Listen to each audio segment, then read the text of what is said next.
Доброго здоров'ячка! З вами зась я, Мигаль, та й низько вам розкажу, чогося кличу іпін Мигаль. Ну, такся стало, ож у паспортові в мене записано Михайло. Чого так записано? Бо, такся стало. Причина того не бути много. Айбо, ті чесно, май любить мися, коли ми кажуть Мигалю. І тепер попробую розказати, чого іпін так. Із усіх старших людей, що знав, що суть теж по паспортові Михайло, усі суть до єдного Мигалі. Мій строй найбуде, теж у паспортові записаний Михайло. Або я нігде шуга не чув, бо мудако казав Міша вать Мішу. Усі му кажуть лиш Мигалю. Зо мною було так 50-50, гися каже.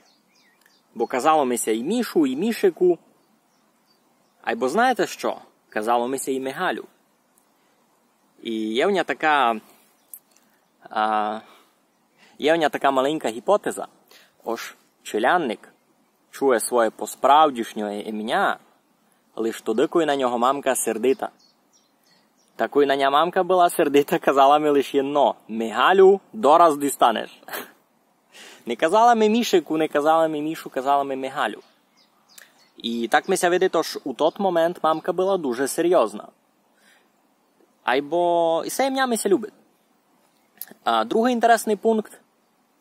У нас є дуже много локальних варіацій кожного любого ім'я. І конкретно Мигаль, айно є, може так уповісти, варіантів того старого церковного імені Михаїл. У церкві ся так казало. І хрестилося так. Туйка дораз на екрані вам укажу деяку конкретну мапу. Будете там видіти, де конкретно у нас по Закарпаттєві, які суть форми цього імені. Що мені досить інтересно, що ми ся любить, тож туди горі на Березний, не на Березника, я іпін на Великий Малий Березний, там є форма Мітьо.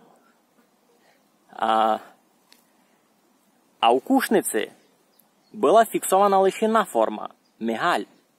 Ця мапа, ки добре тямлю, 1958 року, це да як так. Ну, то не сильно важно. Важно то, ось і це є наша форма, і вона мені ся любить. Та будьте такі добрі, не ганьбіться казати Мигалю. А як вас звати?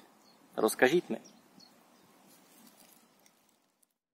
Хотів би подякувати усім, хто мене підтримує на Патреонові. Ви допомагаєте бесіді жити далі.